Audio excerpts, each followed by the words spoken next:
একটা second hand bike অথবা একটা পুরনো বাইক আমরা কি দিকে কিনলে আমাদের বাইকটা ঠিকঠাক আমরা রাফ ইউজ করতে পারবো।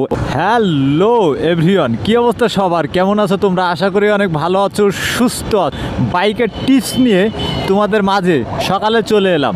আমরা সেকেন্ড হ্যান্ড অথবা পুরনো বাইক কি দিকে কিনতে পারি তার একটা টিপস নিয়ে তোমাদের মাঝে সকালে বাইক রাইডে চলে এলাম। পুরনো বাইক অথবা সেকেন্ড হ্যান্ড বাইক কেনার 3টা টিপস। সেকেন্ড হ্যান্ড অথবা পুরনো বাইক কিনতে পারো, তুমি কিনেও বেচতে পারবা আর চালাইও মজা পেতে পারবা।